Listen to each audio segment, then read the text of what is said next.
শুধুমাত্র নামাজ কালাম পড়লেন, ইসলাম প্রচার করলেন আর আল্লাহর কাছে জান্নাত আশা করবেন, অসম্ভব। বন্দের হক যদি না দেন, কিয়ামতের ময়দানে এই নামাজ নিয়ে জান্নাতে যেতে পারবেন না, দাঁড়ায় থাকবেন। বান্দার হক এত ডেঞ্জারাস, সেদিন কেউ কাউকে চিনবে না। দুনিয়াতে বোনের হক মারছেন, বোন কিছু বলে নাই, চুপচাপ।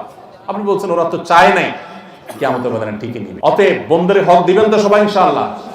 বন্ধুর হক দিলে মনে হবে কমে যাবে, আল্লাহ তাআলা আপনাকে আরো বেশি বাড়ায় দিবেন। আর যদি সব লুটে পুটে খান, যতটুকু অন্যায় খাবেন ততটুকুর বহুগুণ আপনার সম্পদ থেকে চলে যাবে, টেরও পাবেন। আমাদের দেশে বন্ধের হক এটা মেরে খাওয়ার জন্য একটা জাল মাসালা বাইর করছে। মাসালাটা হলো, অনেক এলাকায় আছে, আপনাদের এলাকায় আছে কিনা জানি না, মানুষ বলে যে মেয়েরা বাবার বাড়ির হক নিলে, বাবার বাড়ির জমির ভাগ নিলে তাদের এটা সয় না। এটা হলো বন্ধের হক মেরে খাওয়ার জন্য একটা জাল মাসালা বানাইছে। একই বাবার সম্পদ তুমি ছেলে খাইতে পারবা, তোমার সবে কোনো অসুবিধা নাই, ওই বেচারা মেয়ে খেলে তার সবে না। এর চেয়ে বাটপারি আর কি আছে? বন্ধের হক থেকে তাদেরকে বঞ্চিত করার জন্য বাবার বাড়ির হক নিলে তাদের সয় না, এই কথাটা বলাটা চিটারি।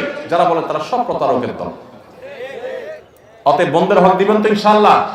বাপের বেটার মতো বন্ধের হক হিসাব করে দিয়ে দিবেন তো ইনশাআল্লাহ? এই অন্যায়, এই অনাচারের বিরুদ্ধে একটা সংগ্রাম চালাতে হবে। বন্ধের হক দেওয়া